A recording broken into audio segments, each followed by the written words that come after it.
Ladies and gentlemen, boys and girls, children of all ages, welcome to the World of Wrestling podcast. Here today we're going to discuss about WWE Monday Night Raw from December 8th, 2025. Thoughts on the show? Thought it sucked, honestly. Outside of the ending of the show, the main event match with LA Knight, and the promo by Braun Breaker, this show was not exciting whatsoever. Gunther cut a promo tonight, or last night I should say, about what he's going to do to John Cena. Pretty much the same thing he's mentioned already. He's going to make John Cena say, "I quit," or tap out, whichever way you want to say it. He says he's going to go ahead and put him in a crossface type submission and pull as hard as he can and make him do what most people have never been able to make him do, and that's give up. I think that is really a nice touch towards this match, because other than that, this would not have anything worthy to even say it's worth having this match. LA Knight, I think, would have been the better choice, simply because of the fact that he would have been a fresh new face challenging a guy like John Cena in his retirement match. But I do like the idea of, excuse me, let me reiterate that. I do like the idea of throwing a wrench in there, saying that, Gunther is doing a Babe Ruth where he's pointing where he's going to hit his home run. And this is basically Gunther saying, this is how I'm going to win the match, and that's what's going to happen. I like that. Plus, you're throwing in the idea of the fact that he's talking about making John Cena submit or give up to him, which he has rarely ever done in his career. So I will say this should be a very interesting matchup. I'm looking forward to what the work that these two guys are going to put in. I'm sure Gunther is not going to go light on John Cena. It's going to be one of the most toughest matches I think John Cena's had in his career in a very long while. So this should be interesting how this match goes down. It could lead to John Cena not giving up. He could end up losing the match, but not losing by submission. Gunther could try to do the submission and not be successful with it. And at the end of it, even though Gunther won the match, he would still shake John Cena's hand out of respect, as to say, hey, John Cena may have lost the match, but he never gave up. That's the best way I could say this match could go.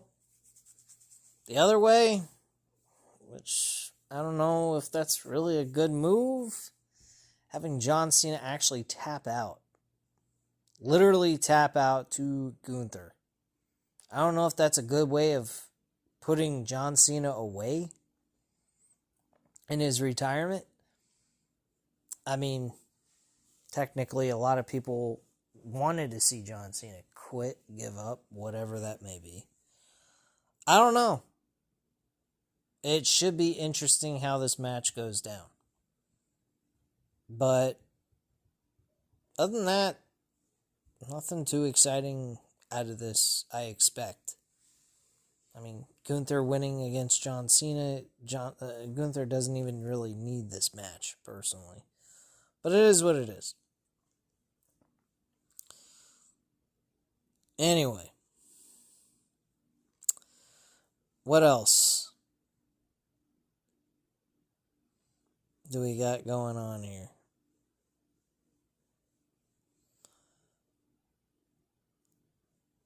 Let's go to what happened throughout the show. Because honestly, I had no interest. Rey Mysterio was supposed to have a match. He ended up not having the matchup after all. Rey Mysterio was attacked by the Masked Man while Logan Paul was wanting to get some revenge. But the very first match of the show was Io Sky versus Kairi Sane in a one-on-one matchup. Io Sky ends up winning this matchup, of course, causing the women's tag team champions to lose. To me, that makes absolutely no sense. And why are the champions even having matches? I kind of wish that the WWE, pro wrestling in general, would book their champions to only wrestle when they're defending their titles. They shouldn't have to wrestle at all. They're at the top of the helm of their division. They should never have to wrestle unless it's for their championship. That's their wrestle free card, unless they're defending the title. You're supposed to protect your champion, not have them work as much because they are the champion. They are at the top of the helm. There's only willing to be a fighting champion against challengers who come to them to want to challenge them for their belts. But excluding all that, I don't think that we should be having champions losing on television. I've said this 1,000 times on this channel. I don't think it's a good look either. Anyway, Vision's locker room with Paul Heyman talking with Braun Breaker and Bronson Reed when a furious Logan Paul walks in. Paul asks if they saw Rey Mysterio and slap him in the face and says something has to be done. Breaker and Reed stand up and say it will be handled tonight.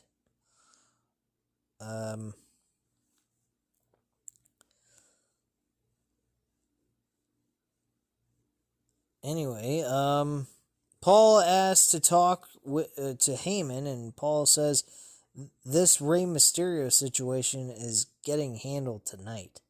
Heyman says for the first time in Paul's life, he has backup. Paul appreciates the backup, but he wants Breaker and Reed to know that if they get in trouble, he's their backup as well. Heyman says he loves that idea before handing Paul a pair of brass knucks just in case. They chuckle as Paul puts them on, and Heyman turns to Breaker and Reed and says he likes Paul. Oh man, oh man. I honestly think Logan Paul is like the redheaded stepchild of the Vision. I do not feel like he belongs with this group. Yeah, he's a heel, he's this, he's that. But he ain't no fucking Braun Breaker or Bronson Reed. He ain't no fucking killer. And he sure as hell ain't at the level of a Seth Rollins. Now, granted, I will admit this. Seth Rollins, being the leader of the Vision, okay, it's fine. Remove him from that because it wasn't working out, in my opinion. Also, is saying he doesn't need anybody. He can do it himself, all that shit. So that really didn't kind of gel well with the faction chemistry that they had going on. So it kind of makes sense that they got rid of him. But Logan Paul, of all fucking people, you get Logan Paul to take on the role of the Vision. I'll be honest with you. After last night's promo by Braun Breaker, a second week in a row, I gotta admit, Braun Breaker does not need the Vision at all. He doesn't need any faction. This guy's a fucking stone cold killer. He's like Scott Steiner reincarnated in a young man's body. I'm not joking. He even stated shit that Scott Steiner used to say back in the WCW. He had a thing going on with DDP back in the 90s. late 90s. I think it was 1999. And he had some sort of thing towards DDP's wife at the time. And he was trying to go ahead, get in her pants and all this shit. And she's like, I'm a married woman, blah, blah, blah, and I'm not into you, and blah, blah, blah. Harassing her and all this shit. Bron Breakker went and said, if you don't give me the old CM Punk, I'm going to beat your ass and then take your woman. Now, if that don't sound like Scott Steiner, I don't know what is. That was fucking unreal. I did not expect that to come out of his mouth at all. That is not WWE promo work that they normally do. They don't throw that kind of shit out there anymore. That was unexpected. Do I give WWE some kudos for having a little bit of balls and letting Bron Breakker say something like that? Absolutely. I think that was fucking crazy. It threw me off guard when I heard it. I was very surprised. So anyway, getting back to where we were, Rey Mysterio is making his way out. He gets attacked by Logan Paul. And then the Masked Man comes. When Rey Mysterio is starting to build momentum and get some advantage back into this attack, the Masked Man comes out of nowhere, super kicks him, and then the Masked Man hits Mysterio with Seth Rollins' curb stomp, and then runs off and pursued by security. And yeah, referee helps Mysterio up. And Paul rocks Mysterio with the brass knucks. LA Knight runs down for a save. So Paul gets out of the ring and Knight checks on Mysterio and says, if that is Seth Rollins in the hoodie, he'll have an aneurysm and stomp his head into the mat. As for Logan Paul, he didn't know the Vision could suck more than him joining them. Knight says, things haven't been going his way, but he can't watch Paul treat a legend like that. Paul will pay not later, but tonight. Yeah. Let me tell you, folks. LA Knight, great performer. Entertaining. Fun to watch.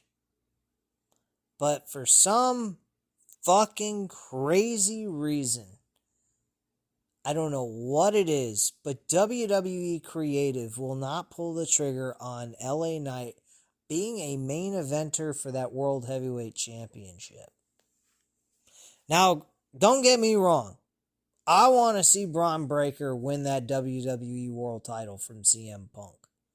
They keep hinting that in the news articles it's not going to be at the Raw episode, it's going to be at WrestleMania where he actually wins the Royal Rumble. I really don't want to see that. I really don't. I have no interest in seeing that shit at all.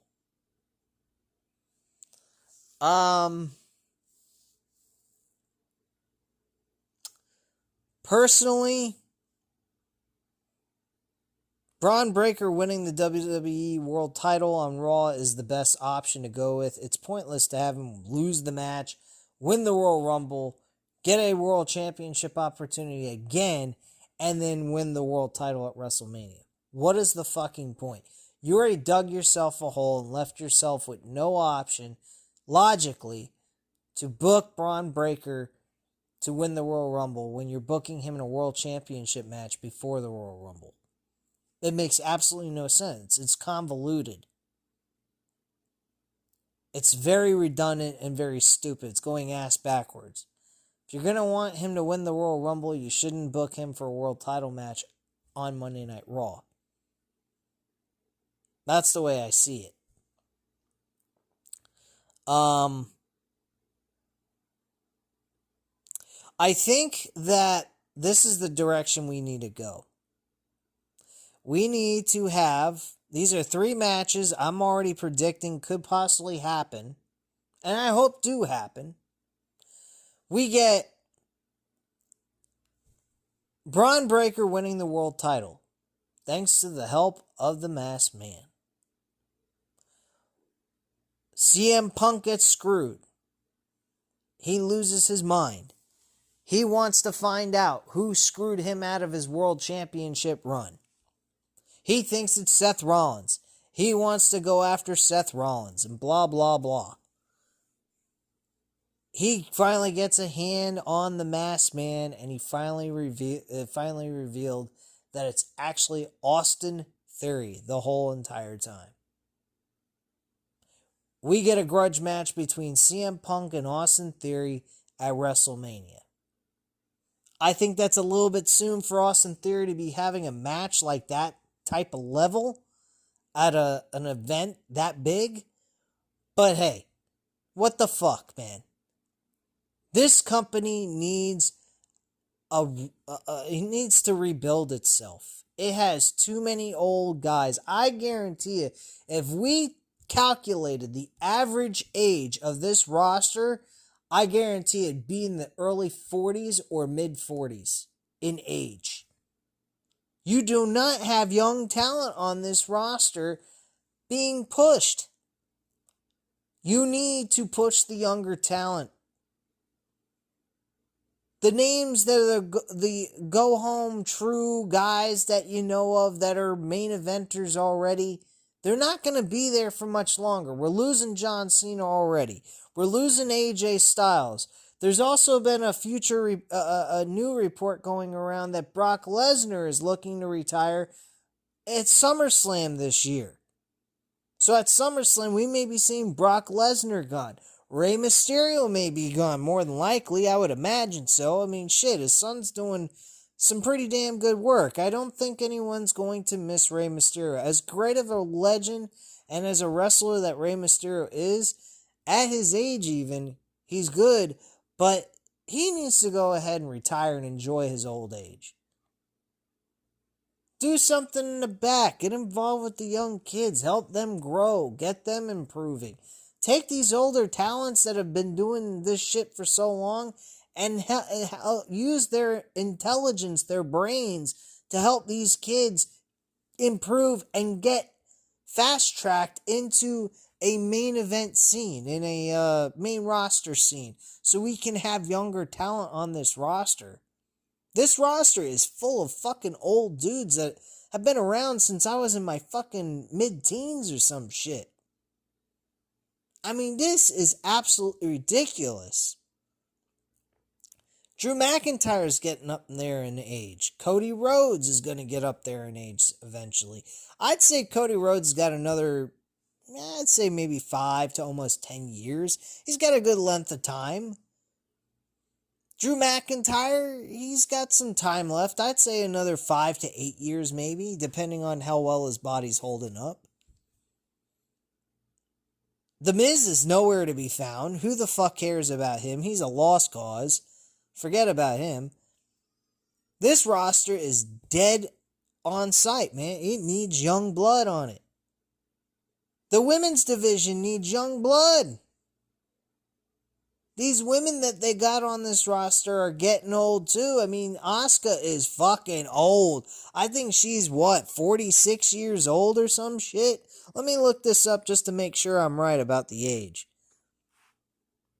I mean, this is absolutely fucking ridiculous, man.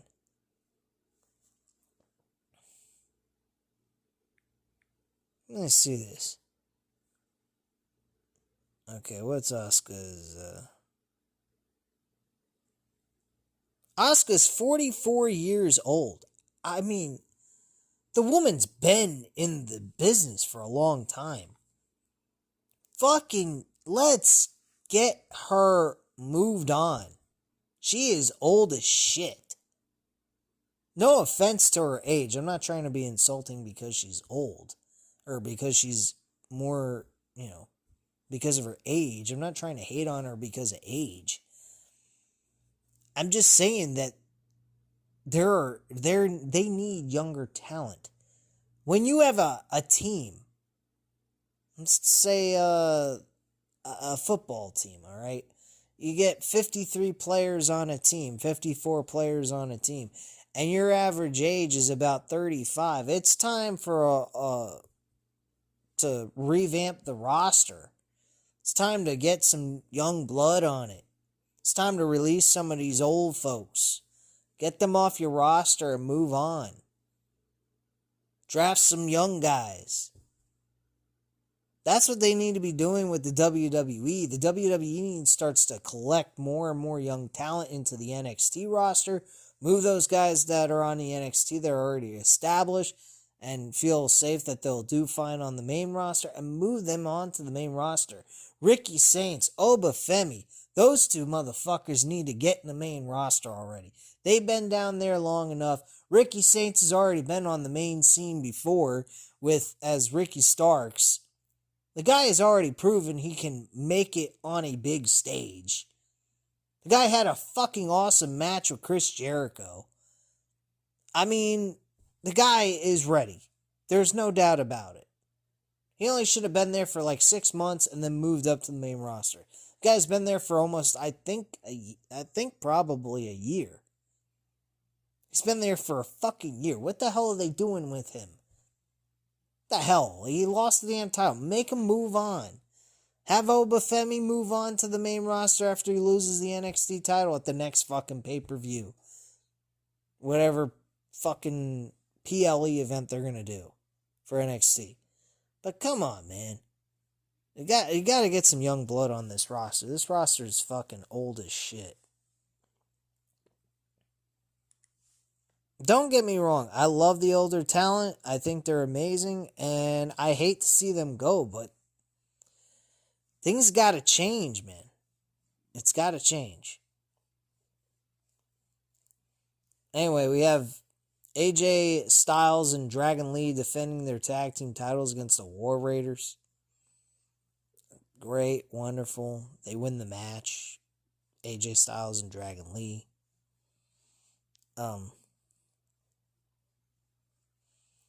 After the match is over, the New Day gets in the ring, threatening Styles and Lee. The Usos head to the ring through the crowd. They take their time getting to the ring as everyone is in the ring waits. The Usos get in the ring and lead an arena-wide yeet. The Usos take some microphones, but the crowd wants them to run it back. The Usos oblige and yeet some more. Whoop-de-fuck-you-do. Main event, Jey Uso, who is totally blown up, greets the crowd. Jimmy Uso says they have a big announcement. They are back in the tag team division. Thank Christ.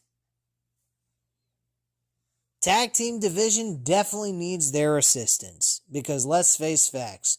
The New Day ain't fucking cutting it worth of continental shit. They need to get the fuck out. I am sick and tired of the New Day. They're at the bottom of the fucking barrel. They are no help to any division. Not even the fucking women's division if they were able to get in the women's division. I mean, get the hell out of here.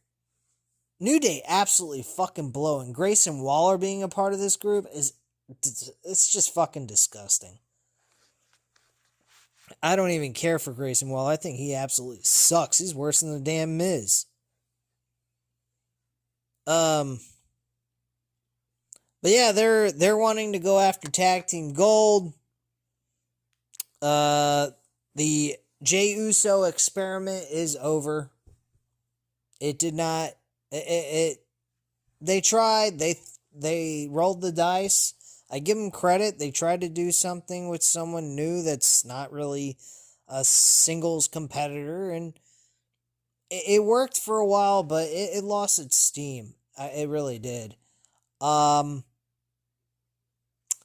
mean, personally, I don't know how you go from losing a match in the tournament to challenge John Cena, sitting there going, "Oh, my life sucks. I'm terrible. I need to look at myself in the mirror," teasing this idea that you're gonna come back better than ever and whatever.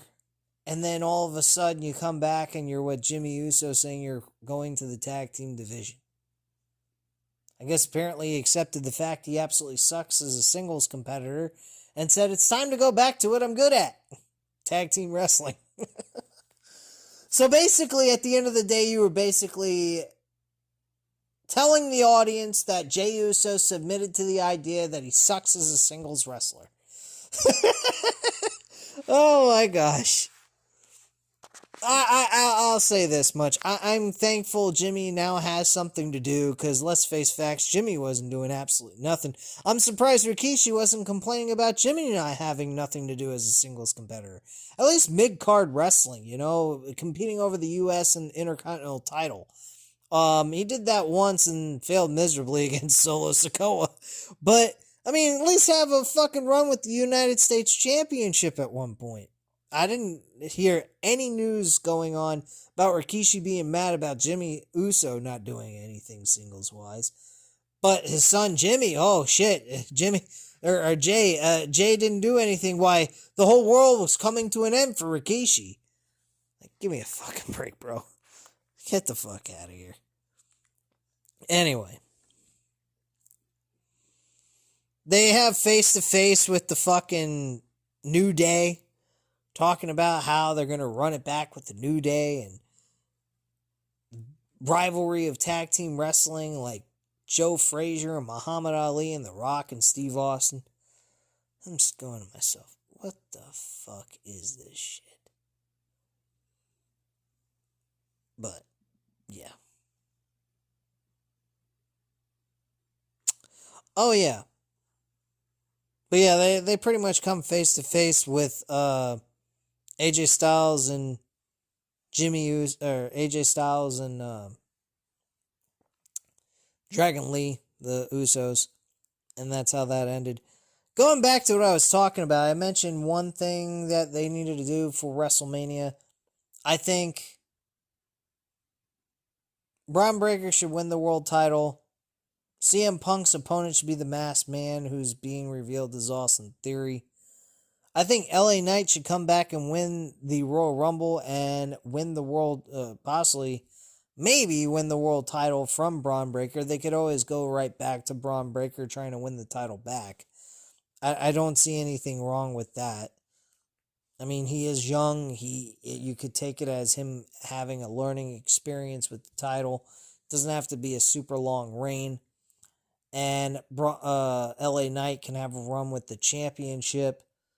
So yeah, I'd have LA Knight win the Royal Rumble this year as a surprise, because I honestly don't think anybody believes LA Knight's going to win the Royal Rumble. I really don't. And then Roman Reigns should win the Elimination Chamber match and face Cody Rhodes, but Cody Rhodes becomes a heel as the WWE Champion. And does that at the WrestleMania event. Getting the help of The Rock. And shaking The Rock's hand. And becoming The Rock's champion. And selling his soul. Which would then lead to the Saudis getting what they want. The Rock and Roman Reigns at WrestleMania of next year. I believe that is the direction we are going. I hope that is a good direction. If not, if Punk's keeping the title till fucking WrestleMania to ultimately lose it to Braun Breaker at WrestleMania, that makes no sense to me. It's very redundant, and this match shouldn't be happening on Raw on January 5th or whatever fucking date Monday falls on in January. But yeah, that's pretty much my overall consensus on the 3 major matches I would book for WrestleMania for next year. Anywho, we had Stephanie Vaquer. Again, I tell you guys this constantly on this channel. I'm not a fan of Stephanie Vaquer. I don't think she's shit, but she just doesn't have anything to her that intrigues me. Just me personally. If she intrigues you, congratulations. I'm happy for you. I wish you guys would implicate that in the audience. If you're such a big fan of hers, I'd like to hear a bigger, loud reaction from the crowd. The reactions from the crowd are dull, honestly. Same for Nikki Bella. I mean, what did you expect with this match with Stephanie Vacour and Nikki Bella for Survivor Series from this last PLE? I wasn't expecting any success coming out of it. Neither one of these wrestlers are liked by the crowd. They're not hated. They're not booed out of the building. But there's no reaction towards these two women. Now, there was one part in the show when she was cutting this promo and was interrupted by Nikki Bella. Nikki Bella was walking down the ramp and talking about how she's a legend in the women's division, and a fan went ahead and looked at her and said, while she was close to him, he said, "No, you're not." That shit was fucking funny as hell.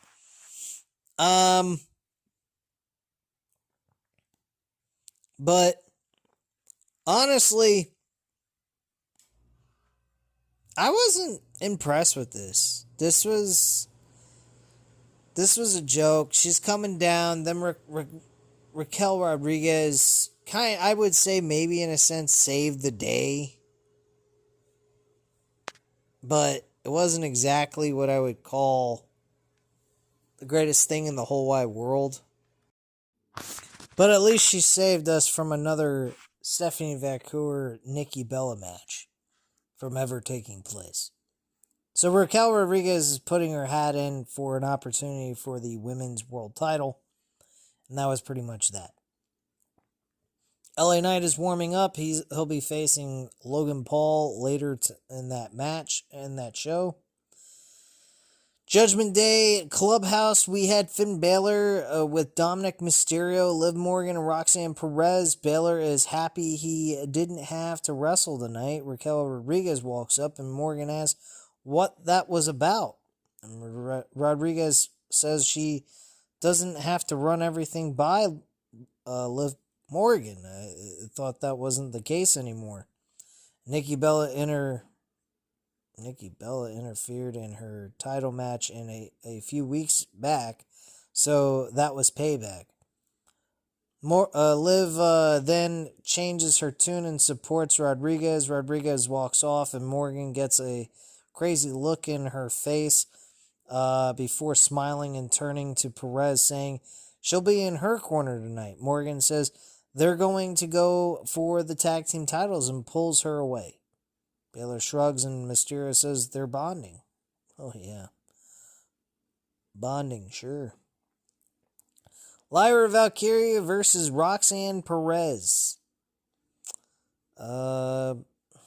Just your basic, ordinary matchup. Roxanne Perez gets another victory over Lyra Valkyria. I believe these two women have faced each other multiple times in the last month and a half. Just redundant shit.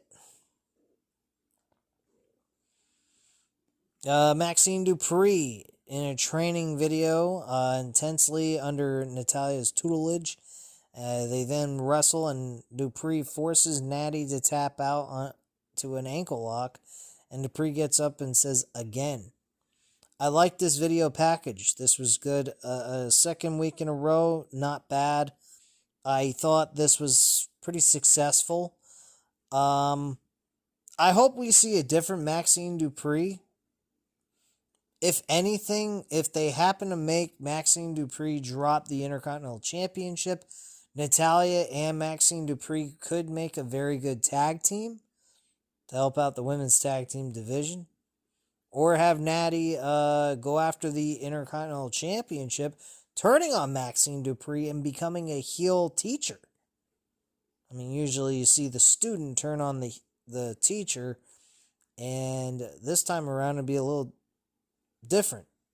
I think that could be interesting to see.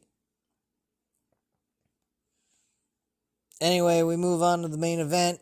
Paul Heyman, LA Knight go at it. LA Knight ends up losing the match thanks to the masked man. Referee was distracted by Paul Heyman, and the masked man came out of nowhere on the outside while Logan Paul and LA Knight were fighting on top of the announce table, and the masked man curb stomped LA Knight's head to the table. And then LA Knight was thrown in the ring by Logan Paul, and Logan Paul connected with the frog splash for the 1-2-3 and the W. After the match was over, he was attacked by Bron Breakker and Bronson Reed. Bronson Reed ended the whole attack with his tsunami splash, and that was that. He was out of there and thrown away. The crew came in, went ahead, and they just helped him out of the ring and helped him to the parking lot to get him escorted to a doctor or some shit. I don't know. Or trainer, actually, and get him checked out for his ribs and make sure there's no broken ribs. So, Bron Breakker cuts a promo again. And like I said before, earlier in this video, he fucking killed it. This guy does not need a faction at all. This guy is too good for a faction. He needs to be a lone wolf with fucking Paul Heyman and be the new Brock Lesnar of WWE. This guy is a fucking killer. Paul Heyman needs to just get rid of Bronson Reed, Logan Paul, all this shit. They need to just wipe their asses fucking clean of these two. They do not need them. The vision is Bron Breakker. That is the vision. There's your vision. He's the future. He's the guy. Bronson Reed is a muscle guy. He ain't nothing. He ain't gonna be any fucking main eventer. I don't give a fuck what the fuck you do with him. He's riding coattails of Bron Breakker. Bron Breakker is the face of WWE's future. This guy's a stone cold fucking killer. Now maybe he'll be the top heel in the company, because that's kind of where he's at this point and succeeding very well at. But he's not a cheater. He doesn't have to cheat to win. He wins clean. He didn't really win. Well, actually, he didn't have a match. What am I talking about?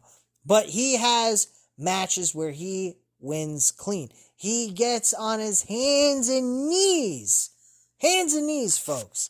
He's begging like Brock Lesnar begged for Goldberg in that horrific, horrendous, terrible fucking WrestleMania 20 match. Begging for Goldberg. Bron Breakker was begging for the old CM Punk to come back to wrestle him for the World Heavyweight Championship, because if he doesn't, he will beat him into oblivion. And then says after he does that, he will take his wife. I can't fucking believe this shit. This shit was fucking stated on national television. Well, not really national television, on Netflix. And people can hear this shit. This is not WWE type stuff. This was totally out of the realm of what WWE does nowadays. This is old stuff that they used to do back in the day in the 90s and the early 2000s. That's the kind of shit they used to say. Which, God, I wish that was still the case. But Bron Breakker brings a little bit of that old nostalgia back into the WWE with those comments and those little jabs he throws. Then LA Knight was trying to get up. And he didn't want to be carried out of the arena or carried to the trainer's office or wherever the fuck they were trying to drag him to. But he refused to do so. Now, one thing I do wish they would have added into this promo of Bron Breakker is, as they were showing footage on the Titantron of Logan Paul and Bronson Reed going to destroy LA Knight, I really wish they would have had Bron Breakker say, "You see what's happening up on that screen, punk? Watch what happens, because this is what's going to happen to you if you don't bring me, the old CM Punk, to this match." And they literally show the exact same footage we saw of that attack on LA Knight. And he says, if you don't bring me that, that's what's going to happen to you after this match is over and I defeat you for that title. I'm going to annihilate you out of this company. Thanks to Logan Paul and Bronson Reed. So you better bring me the old CM Punk, because if I don't get that old CM Punk, I'm going to take his title, I'm going to take his girl, and then I'm going to destroy his fucking career and end his career completely. That would have been icing on the fucking cake. Cherry on the top for me. But they didn't go that far. They just showed the footage of them attacking LA Knight and doing a tsunami off the top of a crew crate or whatever the fuck it was, on top of a car and squashing LA Knight, pretty much writing him off of television. He probably won't be back until the Royal Rumble match itself. So that's probably the direction they're going to go. But yeah, that was your show in a nutshell. I thought the show sucked, honestly, outside of the ending and Braun Breaker's promo. Again, nothing on the show mattered. Just bullshit upon bullshit. But week after week, 2 weeks in a row, they have had success with Braun Breaker, and I have liked what I've seen. I hope we see Braun Breaker next week actually in a match and destroying someone, displaying how he will destroy CM Punk if he brings the old CM Punk back. Or brings has this be the same CM Punk he's been since he's come back to the WWE. That's what I would do if I was them, and not have him cut another promo. But that's just me.